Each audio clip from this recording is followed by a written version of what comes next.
Veda tax நேயர்களுக்கு வணக்கம். அதிமுக தன்னோட கூட்டணி கட்சிகளுக்கு தொகுதிகளை ஒதுக்கி கொடுத்திருக்கு. எத்தனை தொகுதிகள் ஒதுக்கி கொடுத்திருக்கு? இதற்கு முன்னாடி இந்த கட்சிகள் எல்லாம் எத்தனை தொகுதிகளில் போட்டிக்கிட்டாங்க, எத்தனை தொகுதிகளில் வெற்றி பெற்றாங்க, இந்த முறை அவர்களுக்கான வெற்றி வாய்ப்பு எந்த அளவுக்கு இருக்கும், அதை பத்தி தான் இந்த வீடியோவில் பார்க்க போறோம்.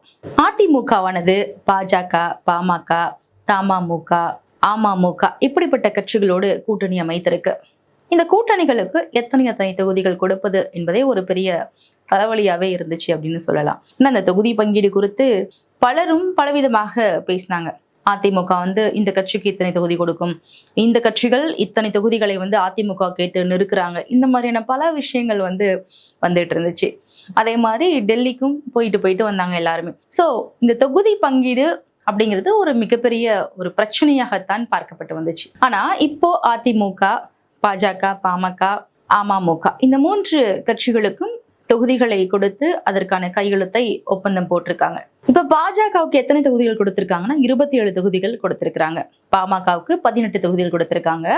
அமமுகவுக்கு 11 தொகுதிகள் கொடுத்திருக்காங்க. இப்படியாக தொகுதிகளை பங்கிட்டு கொடுத்திருக்கிறாரு. கடந்த சட்டமன்ற தேர்தல்ல அதிமுக பாஜகவுக்கு எத்தனை தொகுதிகள் கொடுத்துச்சு அப்படின்னா 20 தொகுதிகளை கொடுத்துச்சு. இதுல 4 இடங்கள் மட்டும்தான் வெற்றி பெற்றிருக்காங்க. இந்த தேர்தல்ல 27 தொகுதியை கொடுத்திருக்கிறாங்க. அப்போ எத்தனை தொகுதிகள் வெற்றி பெறுவாங்க அப்படிங்கிற ஒரு எதிர்பார்ப்பு நம்ம கிட்ட இல்ல, அதிமுகவுக்கு நிறையவே இருக்கு. இப்போ இன்னொரு முக்கியமான விஷயம் என்ன அப்படின்னா, சனாதன எதிர்ப்பு இது ரொம்ப தமிழகத்துல அதிகமா இருக்குது. இப்படி இருக்கும் பொழுது மக்கள் என்ன பண்றாங்க அப்படின்னா, பாஜகவை தமிழகத்தில் காலூன்ற விடக்கூடாது அப்படிங்கிறதுல உறுதியா இருக்காங்க. பலரும் அதை பத்தி பேசி வராங்க. இன்னொரு விஷயம், அதிமுக ஏன் பாஜகவோடு கூட்டணி வைத்தது, ஏன் பாஜகவை கூட்டணியில் சேர்த்து கொண்டது அப்படிங்கிற ஒரு மாதிரியான பேச்சுமே வந்துச்சு. அதிமுக பாஜகவோடு கூட்டணி வைக்கவில்லை என்றால் வெற்றி பெறுவதற்கான வாய்ப்புகள் அதிகமாக இருந்திருக்கும் அப்படிங்கிற பேச்சுமே எழுந்து வருது.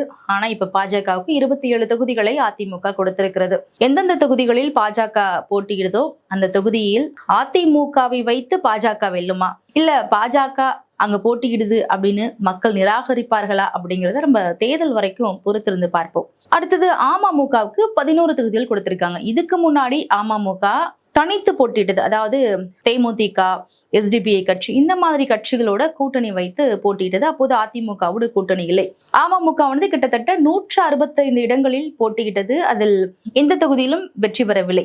வெற்றி வாய்ப்பு இல்லை அப்படின்னாலும் அங்க ஒரு தாக்கத்தை ஏற்படுத்தினது அப்படின்னே சொல்லலாம். ஏன்னா அதிமுகவுக்கு கிட்டத்தட்ட 20 தொகுதிகளுக்கு மேலாக தோல்வி ஏற்படுவதற்கான காரணமே அமமுக தான் அப்படின்னு ஒரு தகவல் இருந்துச்சு. இப்படி இருக்கும் பொழுது இந்த தேர்தல்ல அதிமுகவோடு அமமுக கூட்டணி வைத்தால் அதிமுக வெற்றி பெறும் அப்படிங்கிற ஒரு கணக்கோட அமித்ஷா என்ன பண்றாரு, டிடிவி தினகரன் அதாவது அமமுக கட்சியையும் அதிமுகவோடு இணைத்தார். பல முயற்சிகளை எடுத்து என்ன பண்றாரு, இந்த கட்சியோடு இணைக்கிறாரு. இப்ப இணைத்து அமமுகவுக்கு 11 தொகுதிகளுமே கொடுக்கப்பட்டிருக்கு. 2021 டிடிவி தினகரன் கோவில்பட்டி தொகுதியில நின்னாரு. அதுல 2வது இடத்தை பிடித்தார். அவருக்கு வெற்றி வாய்ப்பு கிடைக்கல. இருந்தாலும் அவர் மிகப்பெரிய தோல்வியை அந்த இடத்துல சந்திக்கல. பாமகவுக்கு 18 தொகுதிகள் கொடுத்திருக்கிறாங்க. இதுக்கு முன்னாடி அதாவது 2021 எத்தனை தொகுதிகள் கொடுத்தாங்க அப்படின்னா 23 தொகுதிகள் கொடுத்தாங்க. அதுல 5 தொகுதிகள்ல பாமக வென்றெடுத்தது. அதாவது அன்புமணியின் தரப்பான பாமக. இப்போ 2 பேருமே 2 தரப்புல இருக்காங்க. ஒரு தரப்பு சசிகலாவோட கூட்டணி அமைச்சிருக்கிறாரு. இப்ப இவரு அன்புமணி தரப்பு அதிமுக கூட்டணி அமைச்சு அவருக்கு 18 தொகுதிகள் கொடுக்கப்பட்டிருக்கு.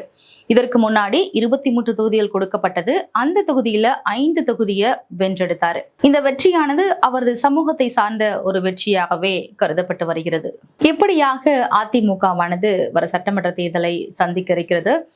இந்த தேர்தல்ல ஒரு மிகப்பெரிய எதிர்பார்ப்போடு, ஏன்னா போன முறை எதிர்கட்சியாக இருந்த அதிமுக இந்த முறை ஆளும் அரசாக வரணும் அப்படிங்கிறதுனால ரொம்பவே தீவிரம் காட்டி வராங்க.